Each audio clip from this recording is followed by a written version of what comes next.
નમસ્કાર અને 24 ન્યૂઝ નેટવર્કમાં આપનું સ્વાગત છે। ગુજરાતના સૌથી મોટા સમાચાર આજની બ્રેકિંગ ન્યૂઝ છે। થરાદ નગરપાલિકાના પ્રમુખ તરીકે અર્જુનસિંહ વાઘેલા અને ઉપપ્રમુખ તરીકે દીપકભાઈ ઓઝાની વરણી। વાવ થરાદ જિલ્લાના થરાદ શહેર નગરપાલિકામાં નવા પ્રમુખ અને ઉપપ્રમુખની વરણી કરવામાં આવી છે। થરાદ નગરપાલિકાના પ્રમુખ તરીકે અર્જુનસિંહ વાઘેલાની સર્વાનુમતે પસંદગી કરવામાં આવી હતી, જ્યારે ઉપપ્રમુખ પદે દીપકભાઈ ઓઝાની વરણી થતા કાર્યકરો અને સમર્થકોમાં આનંદનો માહોલ જોવા મળ્યો હતો। નગરપાલિકામાં યોજાયેલી સામાન્ય સભામાં હોદ્દેદારો, સભ્યો અને આગેવાનોની ઉપસ્થિતિ વચ્ચે આ પસંદગી પ્રક્રિયા પૂર્ણ કરવામાં આવી હતી। નવી ટીમને શુભેચ્છાઓ પાઠવતા આગેવાનોએ શહેરના વિકાસ કાર્યોને વધુ ગતિ મળશે તેવી આશા વ્યક્ત કરી હતી। નવી નિમણૂક બાદ પ્રમુખ અર્જુનસિંહ વાઘેલાએ જણાવ્યું હતું કે થરાદ શહેરના સર્વાંગી વિકાસ સાથે સ્વચ્છતા, પીવાના પાણી, રસ્તાઓ અને જનસુવિધાના પ્રશ્નોને પ્રાથમિકતા આપવામાં આવશે। સાથે જ સામાન્ય નાગરિકોની સમસ્યાઓનું ઝડપી નિરાકરણ લાવવા પ્રયાસ કરવામાં આવશે। ઉપપ્રમુખ દીપકભાઈ ઓઝાએ પણ નગરજનોના સહકારથી વિકાસલક્ષી કાર્યોને વધુ ગતિ આપવાની પ્રતિબદ્ધતા વ્યક્ત કરી હતી। નવી વરણી બાદ સમર્થકો દ્વારા બંને આગેવાનોને ફુલહાર પહેરાવી અભિનંદન પાઠવવામાં આવ્યા હતા, જેના કારણે ખુશી અને ઉત્સાહનો માહોલ સર્જાયો હતો।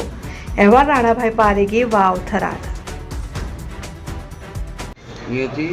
હું થરાદની જનતાનો ખૂબ ખૂબ આભાર વ્યક્ત કરું છું। પ્રથમ કે જેમને નગરપાલિકાની ચૂંટણીમાં 28માંથી 20, 19 અને એક અપક્ષ ભારતીય જનતાને અમૂલ્ય ભેટ આપી।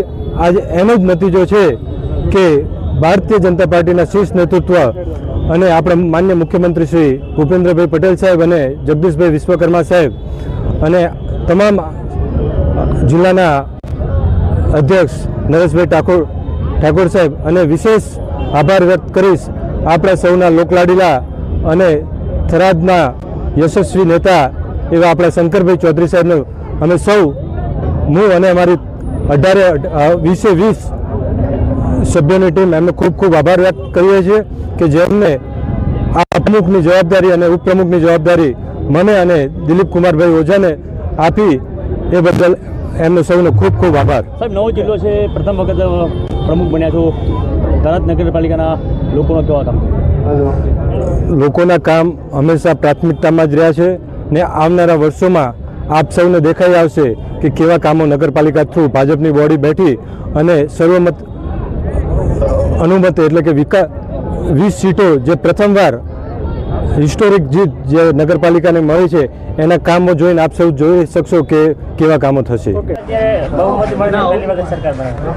આજ રોજ નવનિયુક્ત વાવ થરાદ જિલ્લાના બંને નગરપાલિકા, થરાદ નગરપાલિકા અને ભાભર નગરપાલિકાની અંદર નગરપાલિકાના પ્રમુખ, ઉપપ્રમુખ માટેની ચૂંટણી યોજાઈ હતી।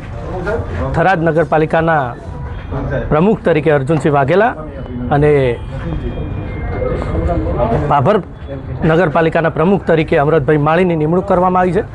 આ થરાદ નગરપાલિકાની અંદર આઝાદીની ઇતિહાસની પ્રથમ વખત સંપૂર્ણ બહુમતી સાથે આજે ભારતીય જનતા પાર્ટીએ પ્રથમવાર નગરપાલિકા બનાવી છે। એ માટે થરાદ નગરના સૌ વિસ્તારના મતદારોનો ખૂબ ખૂબ આભાર માનું છું અને વિસ્તારના લોકોને ખૂબ ખૂબ અભિનંદન પાઠવું છું।